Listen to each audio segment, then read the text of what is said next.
Time after time, I was pressured to ignore or dismiss expert and scientific recommendations. I was pressured to let politics and cronyism drive decisions over the opinions of the best scientists we have in government. And ultimately, I was removed from my position.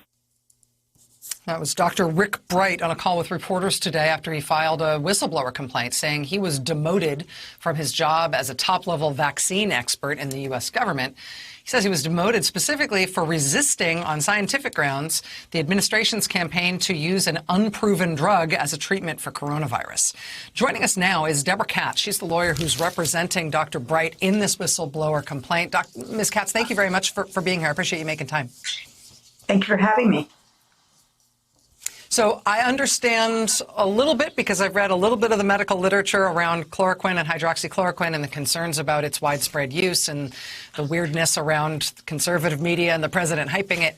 The thing that I'm less clear on is why your client thinks that cronyism was part of the problem in terms of why that drug was being hyped and why he was being pressured to go along with that. Well, we're mixing up a little of the allegations here. With respect to other contracts, there was clear cronyism. Friends of Dr. Kadlec insinuated themselves into the contracting system and pushed for drugs that medical experts and scientists did not favor.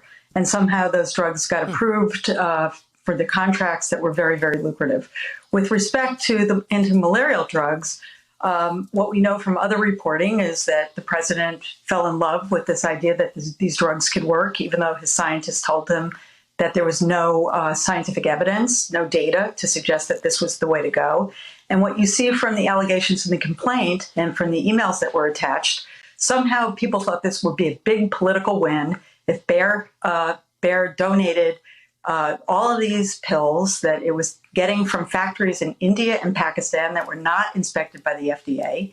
And somehow there would be a big political win to flood New York and New Jersey with drugs that were unproven and, in fact, could have had a very damaging effect to people who took those drugs, which is what prompted Dr. Bright to come forward and say no repeatedly.